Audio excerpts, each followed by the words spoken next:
Baik, selamat pagi sahabat Merkuri. Salam sehat selalu untuk kita semua. Sekarang sudah pukul 8, saatnya untuk menghadirkan perbincangan interaktif, perbincangan yang sudah Anda tunggu-tunggu ya, bersama Magnet Solusi Integra MSI Consulting.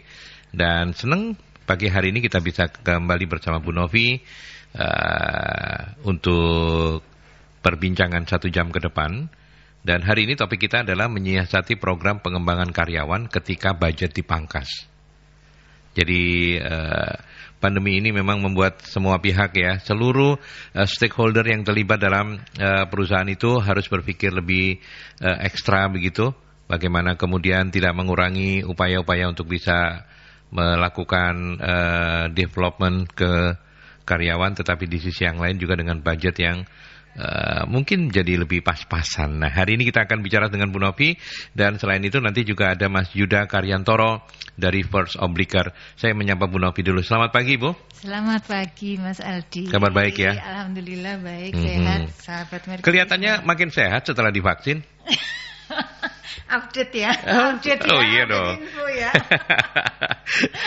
Saya juga, soalnya saya juga senang karena di gelombang pertama saya gagal tuh. Oh iya, saya. Dan yang kedua kemarin ketemu Mas Luki, saya bilang, wah ini mudah-mudahan saya kali ini berhasil. Ternyata berhasil kemarin. Jadi pertamanya sudah, keduanya juga. Belum, pertama. Iya, keduanya belum. Belum 17 kan? Oh iya, 17. Iya sama. Oh, gitu. Cuman mungkin ya makanya kita sama-sama lebih pede nih.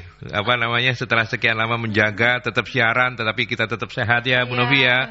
Alhamdulillah, puji Tuhan gitu ya. Ternyata tetap waspada kan ya. Iya dong, tetap prokes gitu ya. Oke, kita kok jadi ngobrol sendiri padahal ada Mas Yuda. Mas Yuda, selamat pagi. Selamat pagi Mas Aldi. Apa kabar? Baik, salam sehat ya. Ya. Sudah sampun vaksin belum? Belum. Belum ya, nunggu ya, sabar ya. Kami mencuri start ya. Nakalan ini.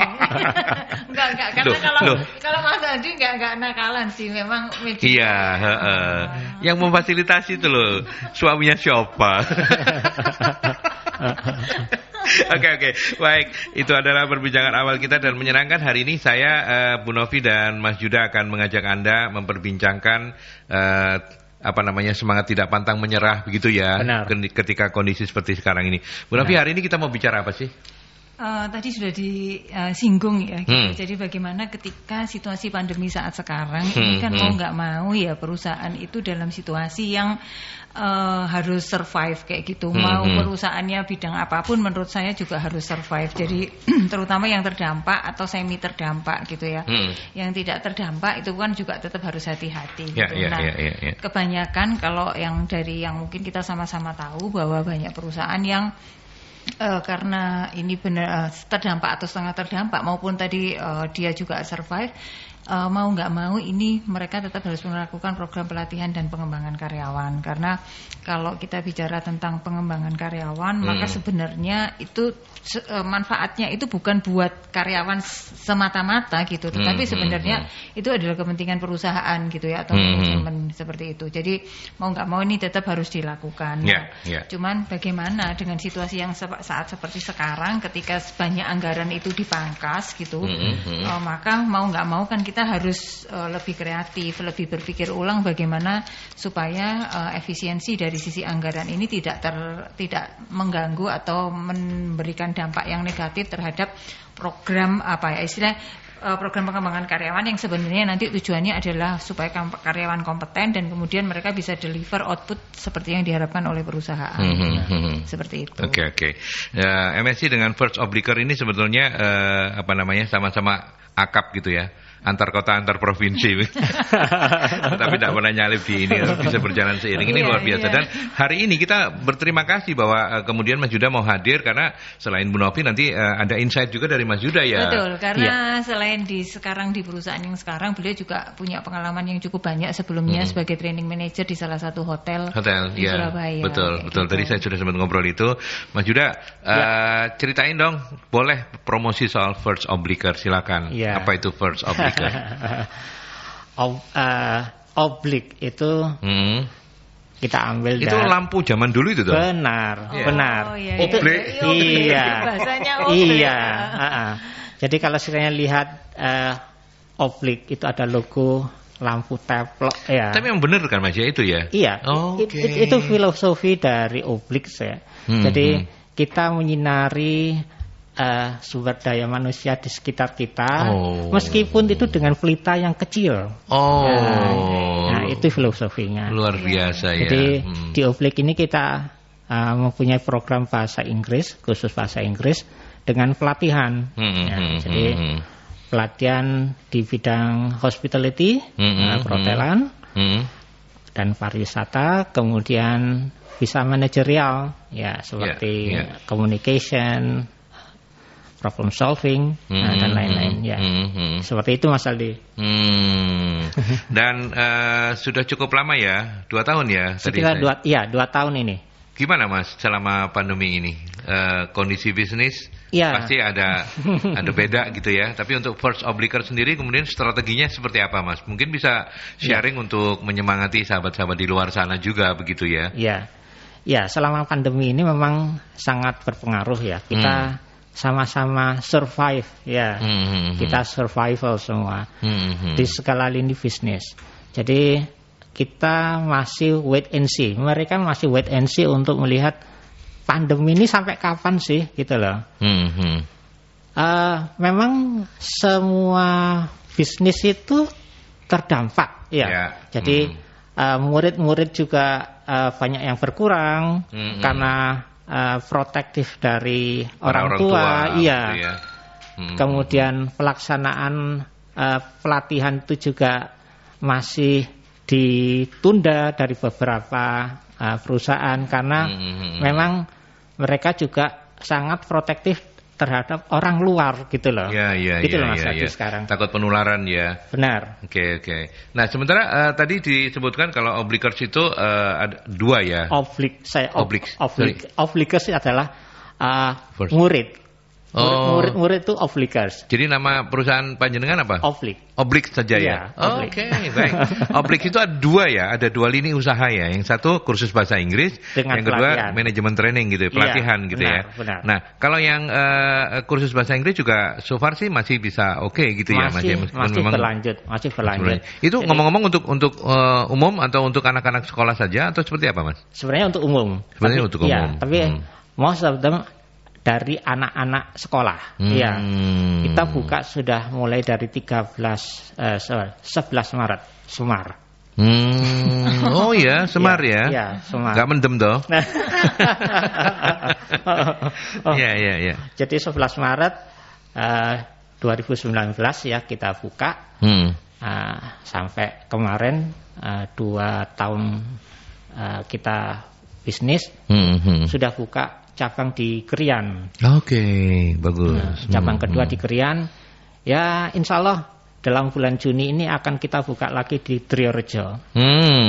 Iya. Pandemi malah ekspansi. Buat Oblik. malah ekspansi ya buat Oblik ya, luar biasa ya. Oke, baik. Sukses untuk Obliknya Mas Yuda Karyantoro. Kemudian saya ke Bu Novi. Apa yang kemudian kalau kita boleh bilang sebagai sesuatu yang mendasar untuk pengembangan karyawan, program-program pengembangan karyawan sebelum dan semasa pandemi sekarang ini? Karena kan tadi juga sudah di warning, budget gitu. Gimana kemudian cara untuk selalu kan semua itu based on budget gitu ya. Nah kalau budgetnya dipotong ya pasti pelatihannya dikurang-kurangi dikit lah ya. Biasanya 1 jam jadi 30 menit gitu ya. Atau gimana Bu Nabi? Apa perbedaan mendasarnya begitu? Jadi begini, sebenarnya program tadi saya di awal juga menyampaikan bahwa program pengembangan pelatihan dan pengembangan karyawan itu sebenarnya adalah kebutuhan perusahaan. Kebutuhan karena apa tadi itu mereka diharapkan bisa mendeliver jasa atau produk yang menjadi bisnis perusahaan sehingga kemudian diterima customer seperti itu kan. Nah, untuk bisa menjalankan seperti itu kan mereka butuh orang-orang yang kompeten. Jadi kalau butuh orang kompeten yaitu yang kita bisa lakukan antara lain adalah pelatihan dan pengembangan. Jadi kalau tadi ditanya perbedaan mendasarnya sebelum dan sesudah, sebenarnya ketika sebelum dan sesudah itu kebutuhannya sebenarnya tetap sama. Yang membedakan adalah situasinya gitu kan. Situasinya membuat berbeda sehingga kemudian nanti implementasinya itu nggak bisa sama seperti yang sebelumnya gitu. Jadi misalnya ini perusahaan ini katakan terdampak gitu ya. Ketika terdampak, apakah yang benar-benar dia masih akan tetap di bisnis yang sama atau mungkin sedikit berubah haluan kayak gitu. Nah, berubah haluan ini pun kan juga mereka butuh kompetensi baru gitu kan untuk karyawannya gitu ya. Komposisi orangnya berubah, kebutuhan pekerjaannya berbeda, pasti kemudian butuh pelatihan yang baru, kompetensi yang baru lah. Ini kan harus dilatih gitu kan. Nah, dulu juga sama seperti itu, sekarang pun juga yang sekarang apalagi yang situasi yang terdampak. Terus kemudian yang tadi yang benar-benar terdampak, yang semi terdampak juga harus kayak gitu. Gitu. Supaya mereka nggak makin ambles gitu ya, makin ambles karena sudah separuh kakinya masuk ke dalam gitu. Terus kemudian mereka gimana harus segera lepas dari situasi yang tidak mengenakan ini, sehingga mau nggak mau kita harus cari potensi bisnis baru, buka potensi bisnis baru berarti kompetensi baru seperti itu. Terus kemudian buat yang tidak terdampak, yang misalnya survive seperti itu pun, ini mereka kan nggak bisa terus kipas-kipas gitu aja gitu, menikmati kejayaannya mereka. Mereka harus segera juga menyiapkan untuk next step-nya akan seperti apa, karena anginnya ini kayak tadi disampaikan oleh Mas Yuda bahwa kita belum tahu nih mau kapan selesainya gitu. Mau nggak mau ya wis, kita jangan tanya mau selesainya kapan ya gitu ya. Tapi sekarang dalam situasi sekarang ini benar-benar seperti kita itu jalan di tengah kabut gitu ya, meskipun sekarang kabutnya sudah lebih terang gitu. Ya, rada tipis lah ya. Agak tipis gitu. Kita jalan naik mobil gitu di pergunungan yang berliuk-liuk tetapi berkabut. Jadi mau nggak mau kan kita ini jalannya juga harus super hati-hati kayak gitu ya. Even ini yang misalnya yang tidak berkabut ini mereka nggak bisa begitu saja, karena mereka harus tetap melihat sebenarnya ke depannya akan seperti apa. Karena nggak tahu juga, tiba-tiba nggak tahu situasi apa lagi, berubah lagi, bisa jadi bisnis mereka yang sekarang di atas kemudian mereka bisa jadi turun seperti itu. Jadi mereka bagaimana supaya tetap survive, dan juga mereka harus riset hal-hal yang baru yang kemudian akan jadi yang berikutnya. Yang seperti ini tetap aja butuh pelatihan dan pengembangan seperti itu. Jadi sebenarnya kebutuhannya sama gitu. Kebutuhannya sebenarnya sama, tapi fokusnya atau cara-caranya nanti yang kita akan lebih banyak bahas itu yang agak berbeda. Ya, oke. Saya mulai saja dengan Mas Yuda karena ini menarik begitu ya. Artinya setelah dibuka wawasan kita oleh Bu Novi, kemudian kan ini penting banget untuk jangan sampai salah ini, duitnya sudah tipis, mappingnya salah, pelatihannya jadi muspro gitu ya. Artinya apa yang harus diperhatikan menurut Mas Yuda? Iya, saya luruskan dulu. Kalau sekiranya dalam pandemi ini pengurangan karyawan bukan berarti pengurangan jam training. Oh ya, tadi yang saya sampaikan itu. Malah jam trainingnya harus digenjot. Banyak ya. Harus digenjot. Karena gini, contohnya seperti gini Mas Aldi. Kalau dulu sebelum pandemi, satu orang mempunyai satu tugas. Ya, misalnya security gitu ya. Hanya menjaga properti, itu aja. Tetapi setelah pandemi, security itu bisa jadi salesperson. Iya, betul. Mereka bisa menjual informasi, harus tahu product knowledge juga. Betul. Sehingga mereka bisa menjadi penjual juga bagi perusahaan. Jadi bukan hanya menjaga properti, tetapi mempunyai wawasan yang lebih luas. Itu. Kemudian training ini bukan asal kita beri training, tetapi harus ada training need analisisnya dulu. Analisanya seperti apa, kebutuhannya seperti apa, gitu loh. Kita bisa gali informasi itu melalui kuesioner misalnya, atau tanya langsung ke setiap karyawan, sehingga trainer bisa memutuskan training apa yang mereka butuhkan. Ya, perusahaan pinginnya apa, mau jalan kemana, gitu loh. Kemudian training ini kita lakukan. Seperti itu. Jadi ada mappingnya, Mas. Ada mappingnya. Karena bukan tidak mungkin perusahaannya sama bidang usahanya, tetapi kemudian dampaknya bisa beda ya ketika pandemi ini ya. Berarti memang mapping itu penting banget begitu ya. Mas Yuda mencatat itu gitu ya. Bu Novi, mau nambahkan sebelum kita ke iklan? Iya. Jadi tadi setelah kita mapping gitu kan, kita kan harus melakukan setelah identifikasi mapping tadi kan kita harus kemudian menetapkan kira-kira apa gitu ya. Kalau saya mungkin menyorotinya begini, kalau pelatihan itu kan mungkin lebih jangka pendek gitu ya. Dan kalau yang ini, yang selain misalnya kita hanya orientasi ke pelatihan, saya juga menyarankan bahwa mereka juga orientasi ke pengembangan. Karena pengembangan ini lebih jangka panjang buat karyawan gitu kan. Sehingga kemudian apa yang kita lakukan adalah bagaimana kita ini tadi satu, pasti harus milih training-training yang seperti apa yang harus kita pilih. Artinya itu yang benar-benar training yang istilahnya melatih kemampuan orang untuk kemudian kalau ini atasan gitu ya, kita butuh orang atasan yang kemudian dia bisa ngekip bawahannya, bisa memberikan motivasi, karena pada saat situasi seperti sekarang di mana banyak orang cemas gitu kan, terus kemudian banyak ketidakpastian, ketakutan akan kesehatan mereka, keamanan mereka. Nah, ini yang kemudian kita butuh orang-orang di dalam perusahaan yang kemudian bisa memberikan istilahnya tempat untuk bertanya, tempat untuk berdiskusi, tempat untuk menyampaikan ketakutan-ketakutan mereka dan kemudian membimbing mereka ke arah yang tadi itu, karena banyak hal yang harus dirubah. Benar. Termasuk kemudian perangkapan pekerjaan. Terus kemudian orang nggak biasa mengerjakan ini, terus kemudian harus mengerjakan pekerjaan yang baru. Nah, ini butuh orang-orang atau atasan-atasan yang dia itu support untuk terhadap timnya. Nah, jadi yang pertama dibentuk itu adalah satu tadi, selain kita menetapkan programnya, kita membuat orang-orang atau atasan-atasan itu mereka aware terhadap bawahannya. Jadi melalui program-program yang melatih kemampuan mereka untuk melakukan coaching, melakukan counseling kepada bawahannya untuk bisa memotivasi mereka seperti itu. Selain nanti kita akan bahas di yang berikutnya. Oke, baik. Nanti kita lanjutkan, masih banyak waktu untuk bersama kita semua menggali para narasumber pagi hari ini. Silakan untuk join seperti biasa 0315620096 atau 5683446 atau juga melalui WhatsApp di 0817300096. Tapi saya ke pesan-pesan dulu untuk Anda.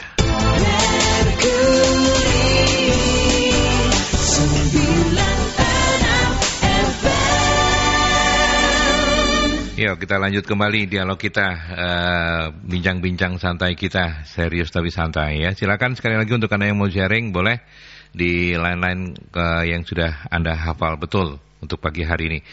Saya masih bersama Ibu Novi dari MSC Consulting dan kemudian saya harus meralat nama Mas Yuda Karyantono dari Oblik ya. Kita pagi-pagi sudah harus menjadi. Iya, kalau ganti nama nggak ada buburnya ya nggak bisa, ya nggak sah ini nanti ini. Baik, Mas Yuda Karyantono. Dan tadi sudah disampaikan bahwa mapping penting banget begitu ya. Benar. Dan Bu Novi juga sudah mengingatkan bahwa stakeholder harus terlibat loh. Mungkin perlu penegasan, Mas Yuda. Apakah memang sebelum training dilakukan, apalagi ketika budget dipangkas seperti sekarang ini, mapping dilakukan supaya tahu kebutuhan need and want-nya begitu ya. Nah, setelah untuk bisa memotret atau melakukan mapping ini semua ya, bukan hanya HRD manager yang terlibat ya. Bukan. Gimana Mas? Yang kita libatkan adalah seluruh karyawan dari rank semua karyawan bahkan mulai dari rank and file dari bawah sampai top level. Jadi training itu bukan hanya untuk satu departemen atau hanya satu orang gitu loh. Kalau training manajernya yang hanya mikir, ya nggak bisa lah. Nggak bisa ya. Tidak efektif. Okay. Karena kebutuhan training itu kan dari ekstern. Trainer itu hanya untuk memberikan kayak penjahit aja gitu ya. Itu tailor made gitu ya. Tinggal mau jahit apa kita bisa gitu ya. Iya, hanya menyalurkan saja. Kemudian pengembangan ini juga harus secara kontinu ya. Jadi bukan hanya training ini kita lakukan udah hanya satu kali, tidak. Kita itu akan lakukan secara kontinu. Kemudian kita evaluasi nantinya. Seperti itu Mas. Oke. Jadi memang semua pihak harus terlibat ya, Bu Novi. Dan kemudian kalau misalnya setelah ini kan kita bicara alur nih, artinya dilakukan mapping, need and want, kemudian semua harus diajak ngomong supaya nggak sampai salah. Nah, kalau bicara soal metode, nah seperti apa ini? Apakah itu menjadi ranahnya MSC Consulting atau Obrix udahlah kalau kayak begini nanti kita akan gunakan metode ini, mau outbound kayak mau apa, kalau outbound nggak bisa mau apa. Kalau metodenya seperti apa Bu Novi pertimbangannya? Jadi begini, kalau kita bicara metode, kita lihat dulu skill apa yang mau dibangun gitu ya, apa yang mau di-develop seperti itu. Jadi kalau kita misalnya mendevelopnya adalah untuk kemampuan-kemampuan yang apa tadi skill, technical skill kayak gitu, technical skill berarti ya kita pakai metodenya bisa pakai mentoring, bisa praktek seperti langsung seperti itu, atau misalnya tidak perlu praktek, bisa juga hanya secara knowledge itu berarti bisa ikut pelatihan yang kita mau baca buku lah seperti itu, ikut webinar bisa seperti itu. Tapi kalau misalnya kemudian ini praktek ya mereka harus mempraktekkan kayak gitu kan, karena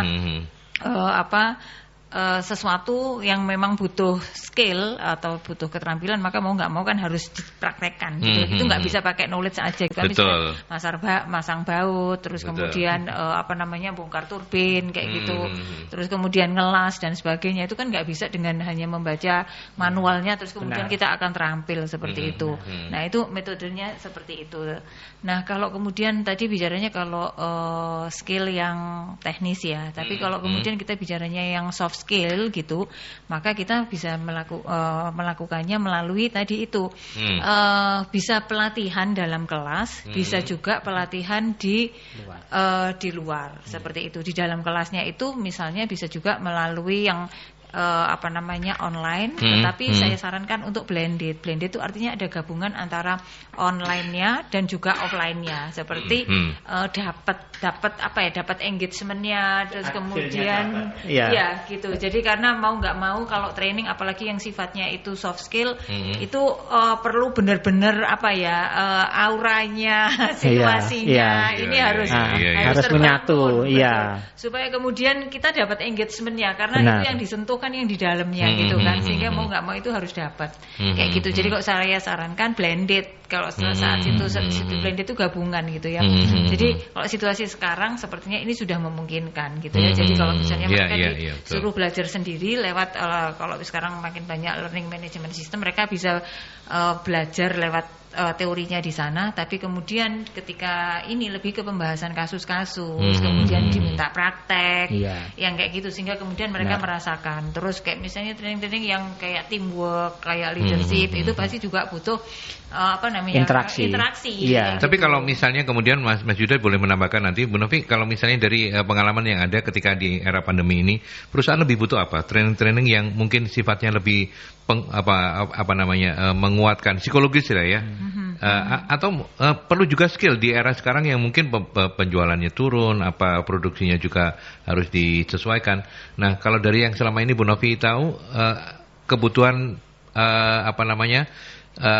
model pelatihan seperti apa yang paling banyak dibutuhkan. Jadi yang pada awal-awal ya pandemi sampai hampir seperti saat sekarang ini, kebanyakan mereka yang masih yang ke knowledge dulu kan. Lebih ke knowledge gitu, dan terutama sesuatu yang membuat mereka besar hati. Mereka itu dia maksudnya confidence yang kayak gitulah.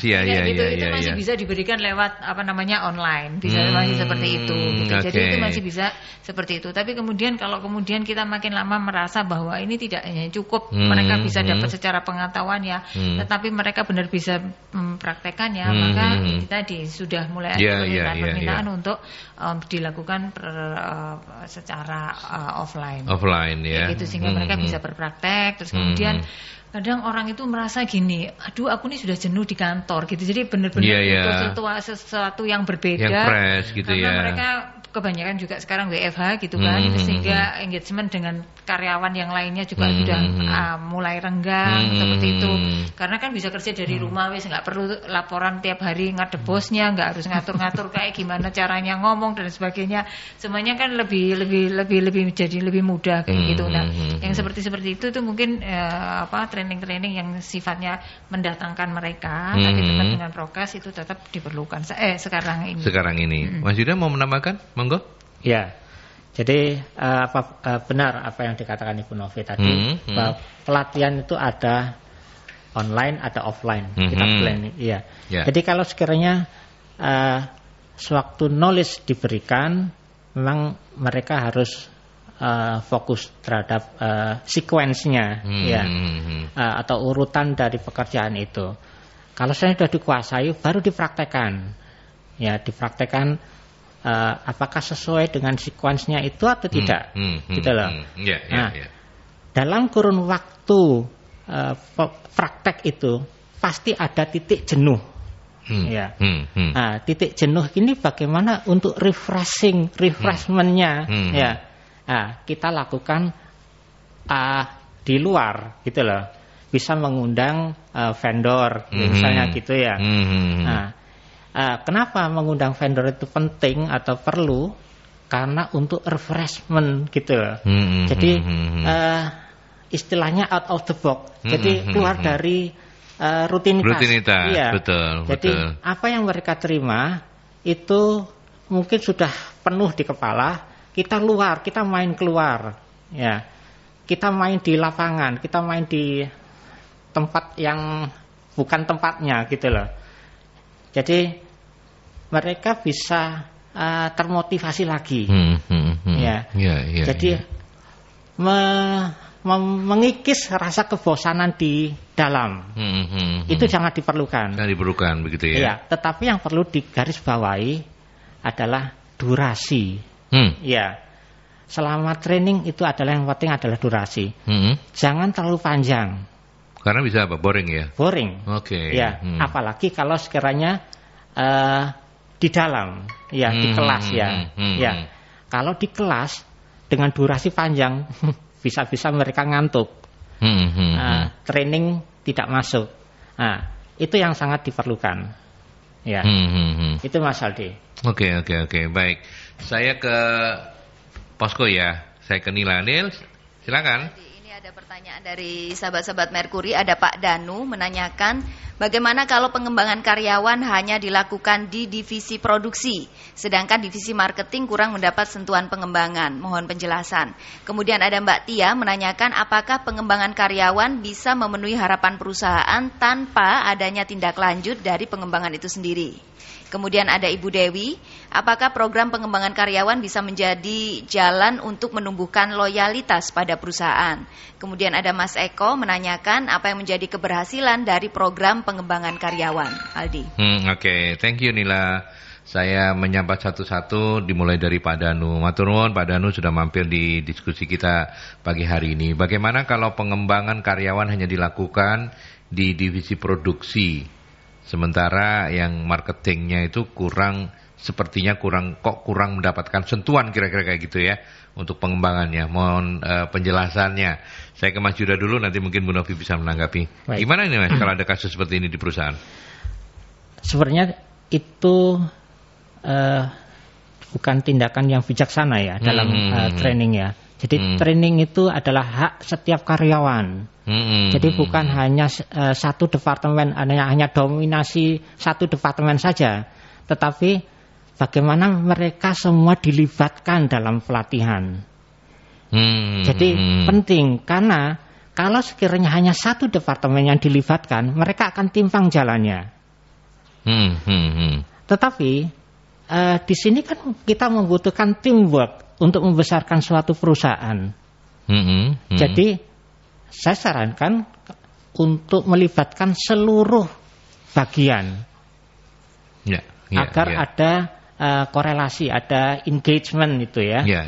Sehingga perusahaan itu tumbuh bersama, bukan tumbuh hanya untuk satu departemen saja. Oke. Nah kalau in case kayak kasusnya Pak Danu ini berarti memang kurang mappingnya kurang oke. Benar, gitu ya. Benar. Betul ya. Benar. Karena sebenarnya kalau menurut Mas Yuda nggak ada divisi yang tidak perlu pengembangan, perlu pelatihan begitu ya. Semuanya perlu ya. Benar sekali Mas Aldi.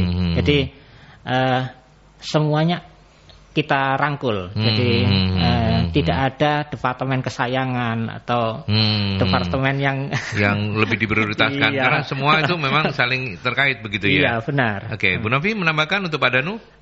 Jadi saya melihatnya lebih begini, departemen marketing itu kalau kita bicara itu ujung tombak gitu. Jadi kita mau bikin produk itu sebagus mungkin, tapi kalau kemudian nggak bisa dijual dengan baik, itu pasti akan buat apa gitu kan, ya, gitu. Tadi kan karena salah satu tujuan bisnis yaitu tadi itu ya, kita dapat dapat benefit dari sana, dapat untungnya dari sana.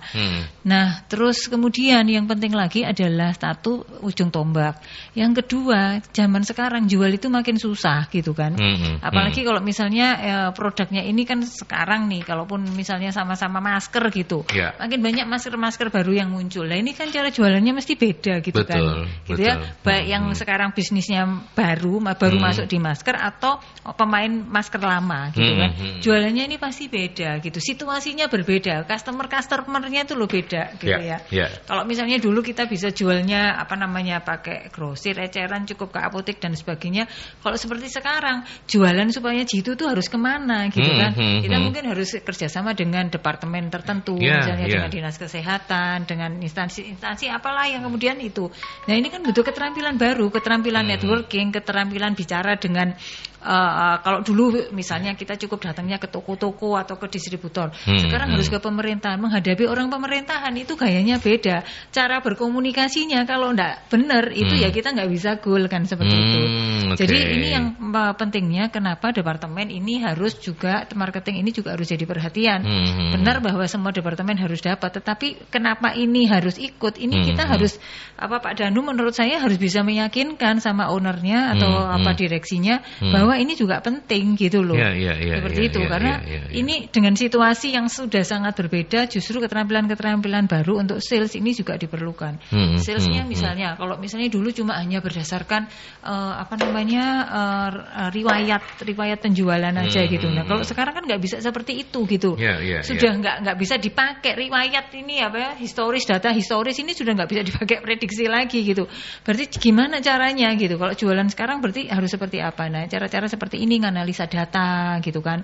Kemudian kemampuan berkomunikasi dengan target market yang baru seperti itu. Jadi ini yang harus berkomunikasi. Nah kayak gini harus dibangun menurut saya. Oke. Pak Danu, itu mudah-mudahan kemudian setelah mendengarkan jawaban dari para narasumber, Anda bisa lebih intens berkomunikasi dengan sejumlah pihak begitu ya. Betul. Untuk bisa melakukan mapping lebih baik. Semoga menjadi lebih baik. Terima kasih Pak Danu. Mbak Tia, selamat pagi, apa kabar? Apakah pengembangan karyawan bisa memenuhi harapan perusahaan tanpa adanya tindak lanjut dari pengembangan itu sendiri? Nah, ini menarik ini. Setelah dikembangkan itu lah ya. Kalau dikempiskan ya. Iya makanya. Kalau misalnya ada buahnya, setelah dikembangkan ya dibuahi gitu ya. Tapi kalau ada itu kembang kempis ya. Gimana Mas Yuda? Pertanyaan Mbak Tia ini. Kalau tidak ada tindak lanjutnya gimana ya? Iya, seperti yang saya bicarakan di awal, ya. Jadi kalau sekiranya pengembangan itu dilakukan, maka pengembangan itu harus tetap dipantau. Iya. Dipantau, direvisi, dan dilakukan berulang-ulang.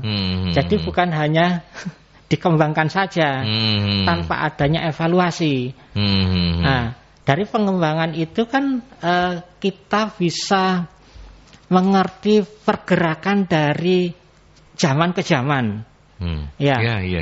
Jadi misalnya kita membongkar SOP, Standard Operation Procedure. Kemudian kita bongkar,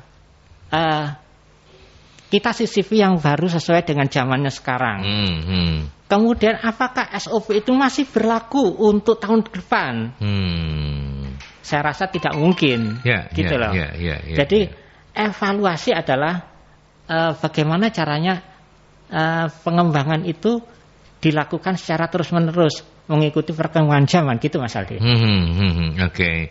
Jadi harusnya tidak ya Mbak Tia ya. Jadi pengembangan karyawan itu akan bisa memenuhi harapan perusahaan kalau ada tindak lanjut pastinya. Tapi Bu Novi mungkin bisa melengkapi yang tentunya perlu ya, sangat perlu gitu karena nggak mungkin dilatih tok terus kemudian nggak ada ini. Tadi ini sebenarnya tersambung dengan pertanyaan Pak Eko. Bagaimana kita mengukur keberhasilannya gitu ya. Jadi atas program pelatihan yang sudah dijalankan, kita harus mengevaluasi tadi dijelaskan oleh apa namanya, Mas Yuda. Sampai keselip namanya gara-gara tadi itu Karyantono. Fokus sama yang perubahannya, saya lupa depannya. Bukan Karyantoro loh Mbak, bukan Karyantono. Betul. Okay. Jadi setelah kita mengevaluasi, kita ukur keberhasilannya gitu. Bagaimana mengukurnya tadi itu kita lihat perubahan perilakunya seperti apa dari orang-orang yang ada gitu ya. Terus kemudian kalau misalnya tadi training di bagian produksi gitu ya. Kalau misalnya proses ini biasanya waste-nya berapa persen gitu, sekarang apakah kita ukur apakah masih sama gitu kan. Terus kemudian tingkat mungkin yang paling gampang gitu ya. Terus kemudian proses bekerjanya gitu ya. Dari proses kerjanya itu kemudian kan bisa jadi kalau misalnya belum terampil tadi kesalahannya banyak. Terus kemudian dengan hal-hal yang baru, apakah kemudian mereka juga merasa lebih nyaman, lebih happy gitu, merasa lebih aman dan sebagainya. Nah, itu kita bisa juga ngukur efek secara afeksinya dari mereka kayak gitu kan gitu. Jadi bekerjanya jadi lebih mudah, meringankan, nggak stressful buat mereka kayak gitu kan, karena mereka sudah makin terampil kan seperti itu. Nah, itu kita juga bisa ngukur keberhasilannya dari sana, selain dari hasilnya dan juga tadi tingkat kesalahannya. Oke.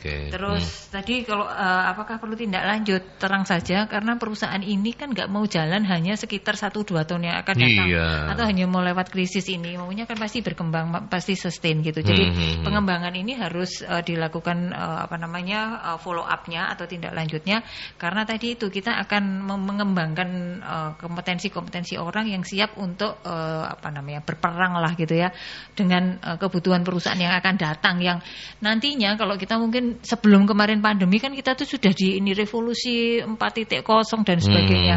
Terus kita juga melihat akan makin banyak profesi-profesi baru atau pekerjaan-pekerjaan baru yang saat sekarang kita belum bisa lihat gitu kan. Ya, betul. Yang nanti 2020 gitu, yang itu mungkin hanya sekitar mungkin 8 tahun lagi, itu kita akan menemukan pekerjaan-pekerjaan baru yang sekarang ini nggak ada kayak gitu ya. Mungkin sekarang kita belum bisa ngelihat. Kayak kemarin kita kayak YouTuber itu 10 tahun lalu kan masih belum gitu kan. Tiba-tiba terus kemudian sekarang jadi ini jadi trending, konten kreator dan sebagainya. Terus marketing, digital marketer kayak gitu. Saya sampai nggak ngerti bedanya apa konten kreator, terus sampai bingung saking banyaknya profesi-profesi yang itu, karena otomatisasi artificial intelligence dan sebagainya. Nah, ini kan yang harus dilakukan tadi itu, harus ada tindak lanjutnya gitu. Tindak lanjutnya karena itu tadi masih sesuai enggak gitu. Tindak lanjutnya bukan hanya terhadap efek dari impact dari pelatihan yang sudah dilakukan, tetapi masih sesuai nggak dengan kebutuhan zamannya, support nggak dengan kebutuhan bisnisnya kayak gitu. Iya. Tapi memang bukan tindak lanjut itu menjadi bagian yang lumayan susah ya. Karena kan gampang sih pelatihan, semua karyawan dipaksain dalam tanda petik, terpaksa pun dia akan mengikuti dengan intens dan dia merasa enak ya, tapi setelah itu selesai kan? Iya. Nah, gimana mengawal tindak lanjut ini? Nah, itu yang saya sampaikan di pertama tadi. Kenapa kita harus punya orang-orang atau manajer-manajer atau leader-leader yang dia bisa melakukan coaching, counseling dan sebagainya. Karena sebenarnya tindak lanjutnya itu kalau masih ada gap dari hasil pelatihannya. Nah, ini peran atasannya untuk tadi itu. Kita kenapa terus mendorong mereka, memotivasi seperti itu. Gitu. Jadi menggali keberatannya atau istilahnya kenapa tidak muncul, karena kemudian atasan harus tahu ini kendalanya karena keterbatasan kemampuan atau sebenarnya nggak mau orangnya kan seperti itu, sehingga kemudian dia bisa menetapkan treatmentnya seperti itu. Dan ini yang kemudian intensif ya adalah ini tim leader yang ada di bagian tersebut seperti itu. Oke. Mas Yuda mau menambahkan? Saya rasa cukup ya. Disampaikan oleh Bu Novi ya. Nanti kita akan menjawab pertanyaan yang lain, tapi sebelum itu sahabat Merkuri, kita ke pesan-pesan dulu.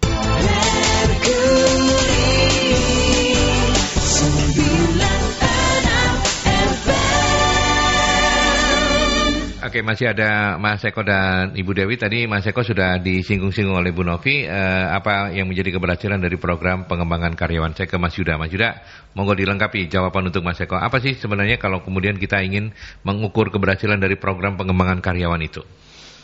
Ya, ukuran keberhasilan dari suatu karyawan, pengembangan karyawan. Setelah mengikuti pelatihan itu, mereka mempunyai motivasi yang tinggi setelah adanya pelatihan. Kemudian ada etos kerja yang tinggi juga. Kemudian ada produktivitas di situ. Semakin produktif karyawan tersebut, maka pelatihan itu dianggap berhasil. Ya, jadi kita bisa melalui evaluasi penilaian secara berkala terhadap karyawan, misalnya 3 bulan sekali, 6 bulan sekali, atau setahun sekali. Nah, itu wajib. Itu wajib. Jadi kita bisa memprediksi, menganalisa apakah pelatihan itu berhasil pada karyawan tersebut. Jadi kita mempunyai nilai, ya, nilai di setiap karyawan. Apakah karyawan ini grafiknya naik atau malah turun? Atau malah turun, ya? Ya, ini kalau yang turun itu harus benar-benar disorot. Kenapa turun? Kenapa malah turun? Iya, begitu ya? kenapa malah turun? Nah, ini yang akan menjadi PR bagi kita semua untuk membina mereka. Oke, iya. Itu Mas Aldi. Oke, jadi itu keberhasilan, ukuran-ukuran keberhasilannya, dan menarik juga untuk kemudian melanjutkannya dengan pertanyaan Ibu Dewi, Mas Yuda. Program pengembangan karyawan bisa menjadi jalan untuk menumbuhkan loyalitas pada perusahaan. Gimana? Loyalitas, benar. Loyalitas kita tergantung dari engagement kita semua, ya. Engagement, ya. Semakin engagement itu erat, loyalitas maka akan lebih erat. Jadi itu kita lihat environment kita kerja, ya. Semakin environment kita kerja itu nyaman, mereka akan loyal. Ya. Tetapi hati-hati dengan loyalitas atau kenyamanan, ya. Hati-hati dengan kenyamanan. Apakah kenyamanan ini akan mempengaruhi produktivitas kita? Ya. Kebanyakan di zona nyaman, kita nyaman sekali sampai leha-leha tanpa melihat produktivitas kita. Betul. Jadi itu harus dicermati pimpinan bahwa loyalitas oke, nggak masalah. Tapi apakah diimbangi dengan produktivitas? Itu Mas Aldi. Oke, iya. Tapi sebenarnya kalau secara logikanya itu apakah boleh kemudian disebutkan bahwa salah satu ukuran keberhasilan dari sebuah pelatihan itu adalah meningkatnya loyalitas, ya? Benar. Betul, ya? Benar. Oke, saya ke penelpon dulu, Mas Dewa, monggo silakan. Mas Aldi, terima kasih. Selamat pagi, salam sehat. Salam sehat selalu. Salam sehat. Ya. Jadi tadi soal, mungkin saya dengarnya juga agak terlambat, tapi saya agak terkritik dengan kata loyalitas. Loyalitas, ya? Karena gini ya, loyalitas itu apakah beda tipis sama semena-mena atau perbudakan? Semena-mena atau perbudakan, karena ya? Semena-mena atau perbudakan, Mas Aldi. Ini terjadi pada beberapa teman saya yang bekerja ikut orang. Jam kerjanya sudah selesai. Sebenarnya kan tugasnya dia, ya, orang kerja itu ya kayak Mas Aldi, pulang jam kerja, kalau bukan GM mungkin agak lama ya. Kalau GM, tapi kalau yang staff kan harusnya kan 6 jam atau 7 jam standarnya lah ya. Tetapi setelah pulang masih ada disuruh-suruh, ikut aku yuk, ini emang waktunya kerja sih. Tetapi ujung-ujungnya lebih cuma suruh pegangin belanjaan, suruh ini, suruh ambilin itu. Padahal itu ngomong gini, kamu loyal. Tetapi kalau emang itu jam kerja sudah selesai, apakah kita nggak boleh punya hak untuk pulang? Kalau katanya ngomong, kalau aku nanti nantang, nanti malah aku dikeluarin, nanti gajiku dipotong. Ya elah, perbudakan banget ya perusahaan kamu ya. Kecuali kalau di jam kerja itu kerjamu bagi akunting, lalu disuruh tolong dong lapin bentar, ya selama akuntingmu nggak terganggu, kamu ngelap bentar gak apa-apa, itu masih jam kerja. Tetapi sudah pulang, udah waktu cek clock, masih disuruh-suruh, lah itu bukan jam lembur juga, nanti kasih lembur. Nah seperti itu apa loyalitas ya? Saya kadang agak gemes perusahaan-perusahaan yang sepertinya ini ART atau staff. Kalau ART iya, jamnya selesai masak, tengah malam dibangunin, yuk tolong pegangin nih si kecil, aku lagi mau keluar bentar. Itu mungkin jam kerjanya nggak jelas ART ya. Tetapi kalau ikut orang, waktunya pulang, nggak ada mes, dia ngekos juga, punya rumah sendiri di rumah, pulang dari kantornya, masih disuruh-suruh sampai tengah malam. Alasannya juga kayak gini, suruh ini aja, soalnya dia lebih ngerti. Kalau lainnya tak suruh-suruh nggak bisa. Loh, andekan terus kamu mati, apakah perusahaan itu gak pusing? Harusnya kan harus dibagi. Hanya anak ini terus yang disuruh. Mungkin gitu Mas Adi, jelas ya. Baik. Terima kasih Mas Adi, loyalitas, selamat pagi. Baik, terima kasih, selamat pagi. Ngeri bahasanya, perbudakan loh. Sekarang ini kita sudah zaman merdeka, Mas Dewa, perbudakan. Tapi gambarannya memang supaya mungkin menjadi lebih ekstrim. Saya ke Mas Yuda dulu, nanti Bu Nafi biar diborong terakhir. Kita extend sebentar karena kita sudah jam 9. Tapi monggo silakan, ada komentar apa Mas Yuda? Iya, itu memang terjadi di beberapa perusahaan ya. Jadi sebenarnya kita jadi diri sendiri dulu. Ya, kalau sekarang kita jadi atasan, jadi kita bisa merasakan apa yang dirasakan oleh bawahan. Jangan mentang-mentang kita jadi atasan kemudian semena-mena dengan bawahan kita. Ya, kalau seperti itu, apa perbedaannya dengan saya perhalus saja ya, dengan loyalitas dengan loyalitas gitu loh ya. Loyalitas ya, bukan perbudakan ya. Mas Dewa. Jadi gitu. Jadi tergantung dari niat individu bawahannya juga kalau sering gitu ya. Kalau sirnya dia ikhlas untuk mengemban tugas tersebut, maka itu bukan disebut dengan loyalitas atau perbudakan. Tetapi niat tulus untuk membantu perusahaan. Ya. Itu sih saya garis bawahi seperti itu Mas Dewa. Oke, baik. Sekarang ke Bu Novi. Mungkin juga menjawab pertanyaan Ibu Dewi. Jadi rangkum saja Mas Eko, Bu Dewi dan Mas Dewa. Oke, jadi contohnya tadi itu menurut saya cukup ekstrim dan mungkin juga presentasinya tidak banyak gitu banyak ya di era sekarang. Jadi mungkin nggak bisa tetapi ada memang. Bisa jadi ada bisa ya. Jadi ada. Bisa jadi ada gitu. Tapi mungkin jangan kemudian dikebiah-uyah bahwa di tempat yang lain itu caranya seperti itu semua gitu. Kalau saya menyorotinya begini sih, kalau kita ini bekerja ya memang kita ini ada kalau kita bekerja di perusahaan kita ada jam kerja. Tapi sebenarnya untuk kita berkembang itu kita tidak terbatas pada waktu gitu ya. Jadi mau berkembang itu sebenarnya banyak hal yang kita bisa lakukan. Baik kita melakukannya secara sendiri pribadi atau kita juga belajarnya lewat orang lain atau kita melakukan interaksi dengan orang lain, seperti itu. Jadi kayak misalnya begini nih, saya nggak ngasih, saya tidak ke arah yang tadi ya, gitu. Tapi mungkin dalam bentuk yang lain supaya Mas Dewa juga melihat sisi perspektif yang lainnya. Kalau misalnya kita kerja, terus kemudian kita ini misalnya diminta perusahaan untuk, kamu ikut ya, organisasi ini, gitu ya, kamu ikut ini. Pertemuannya bisa jadi malam, gitu ya. Terus kemudian dijadikan pengurus, diminta jadi pengurus mewakili perusahaan jadi ini. Nah itu kalau saya ngelihatnya jangan dilihat itu menjadi sebagai beban karena jadi pengurus di sebuah organisasi, kemudian kita juga aktif di kegiatan-kegiatan yang kemudian diikuti oleh perusahaan dan sebenarnya itu berkaitan dengan profesi kita.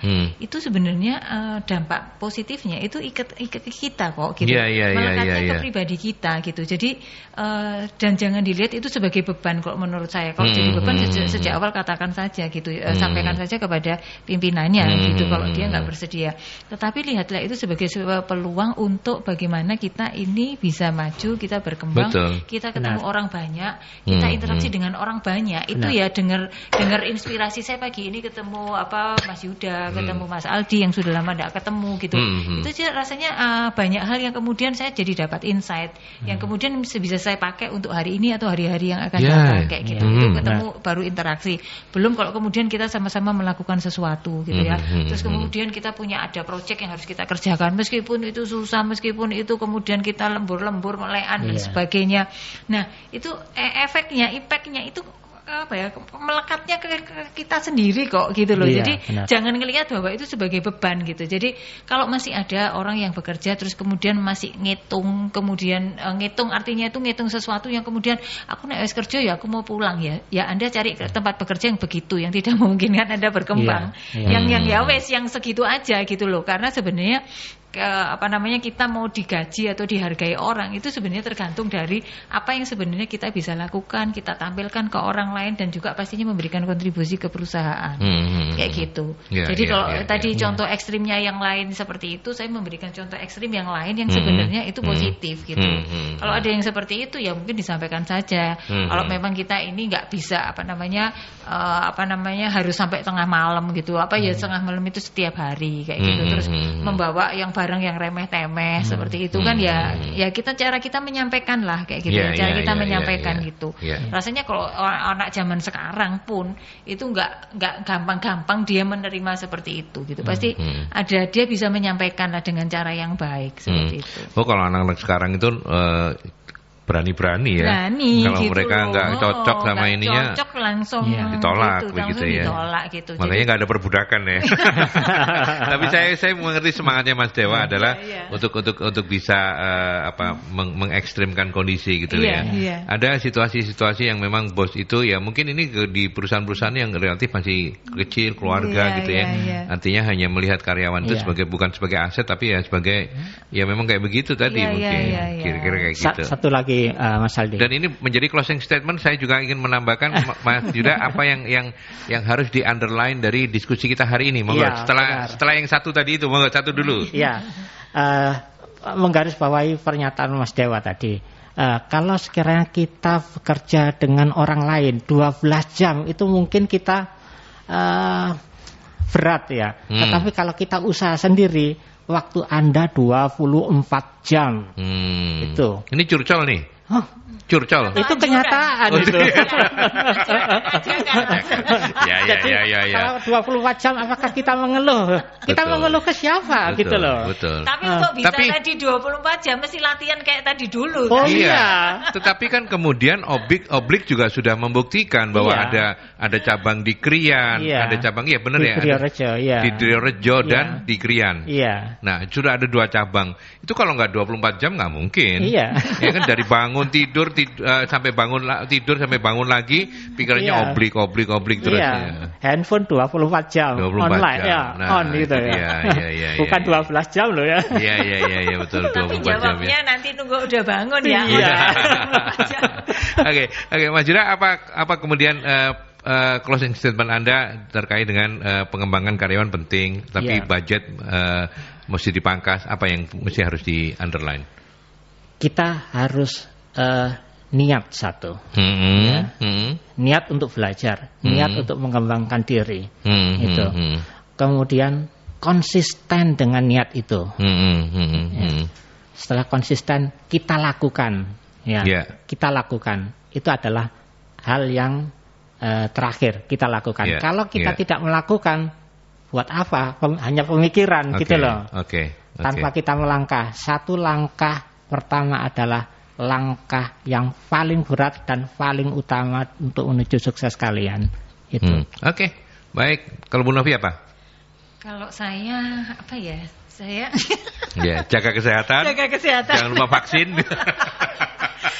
Gini, ada satu hal yang mungkin saya perlu underline juga bahwa di perusahaan tolong ini juga mulai dilatih karyawannya untuk membangun rasa tanggung jawab terhadap apa yang mereka lakukan. Lebih karena seperti ini. Situasi sekarang itu situasi krisis, situasi yang membuat banyak orang tercekam, cemas, takut gitu ya. Yang banyak ketidakpastian.